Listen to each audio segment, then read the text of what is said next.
If you still don't think I'm absolutely mad, now you will. I'm gonna put all the routines that I think I'm gonna have with the dog in the future this week, and I'm gonna test them by myself. Just trying to take time to do the things that I would do with this dog.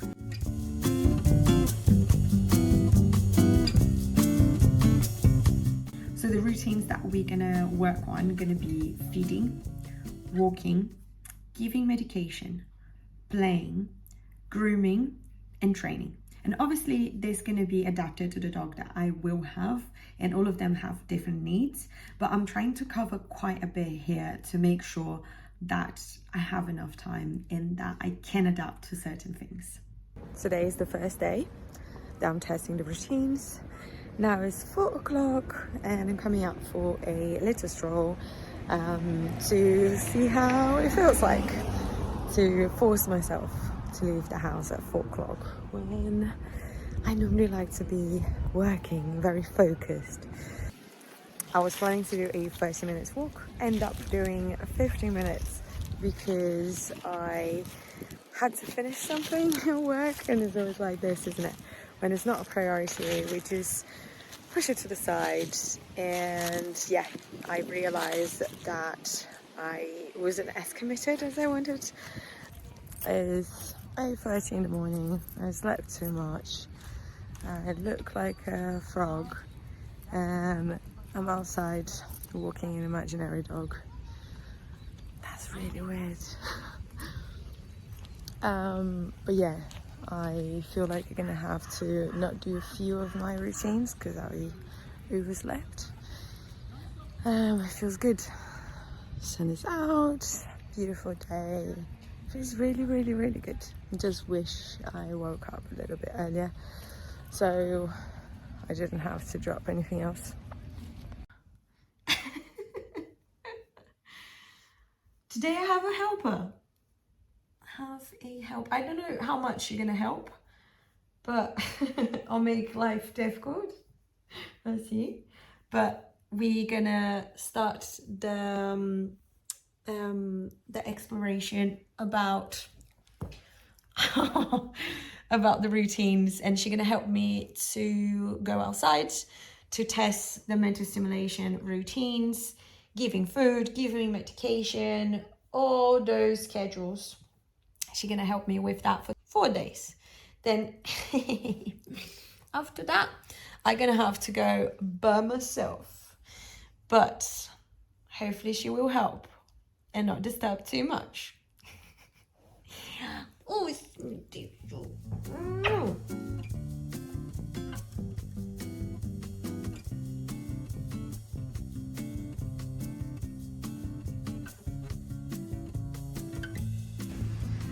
At 7:30 in the morning, we are out for a walk, and it's a lovely, lovely day. And Sausage is having fun, sniffing around, doing some training. So yeah, very successful day already, and it only has started. After we came back from the walk, I grabbed some food for myself. At the same time, I did some mental stimulation for the little Sausage, and I gave to her this parcel so she can enjoy herself a little bit while I do some exercises. So this is my normal routine anyways.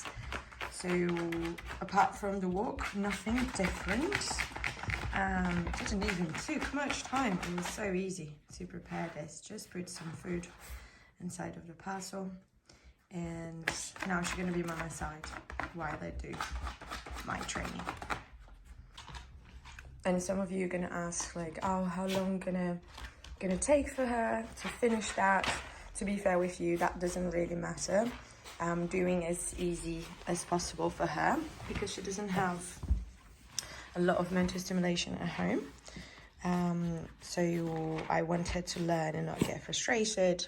So I tend to help a little bit in the beginning so they learn what they're searching for and what they're trying to do.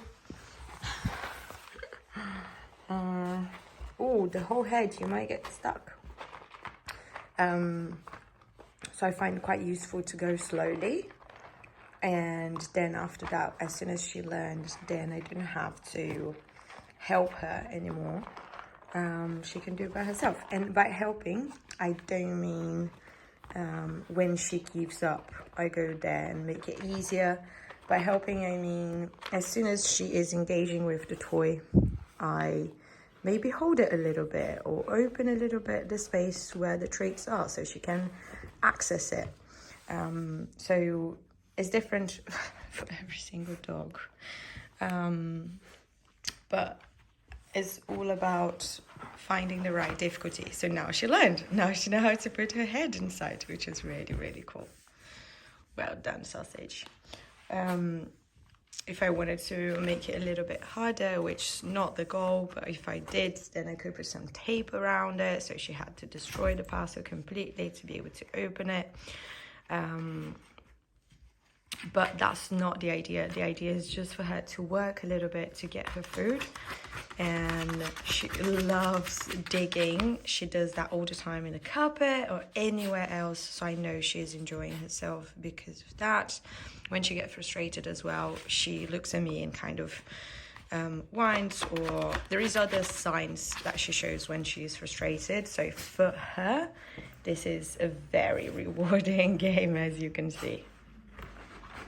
Update day 5. I love an evening walk, and this is something that I was able to introduce again, and it was so easy to do. It felt so good to be outside when there was no one around. I felt like I could go for longer walks, but I tried 30 minutes and it worked really, really well. I was able to do it consistently, apart from when I had the sausage, and the sausage didn't really love evening walks.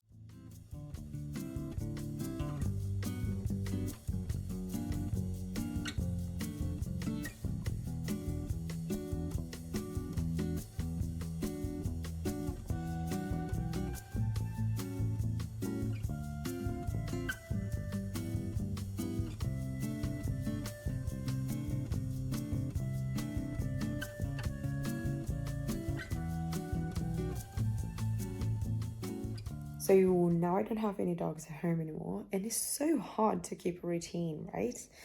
I were doing walks in the morning and walks in the evening and some walks in the afternoon. It was really easy, it was really fun. As soon as you don't have the dog anymore, the walking is easier, but just having someone there reminding you that you need things is so much easier than reminding yourself that you had to do something in a specific time of the day. And I bet you possibly feel the same. I find so hard to break my work in the middle of the day. I'm normally in the flow and I'm like, well, I don't have a dog at home, so I'm gonna keep going.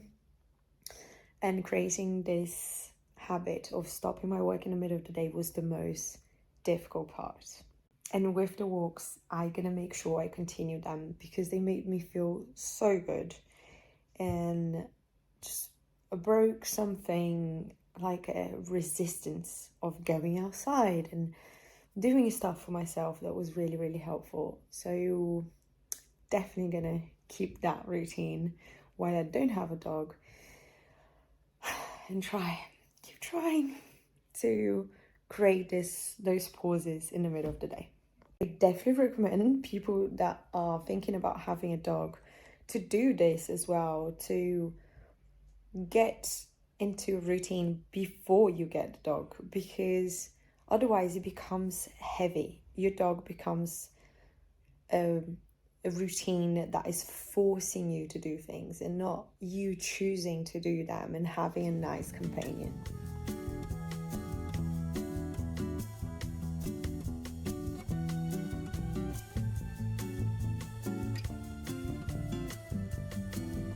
So this is our final video, and what I learned is that I probably want a dog.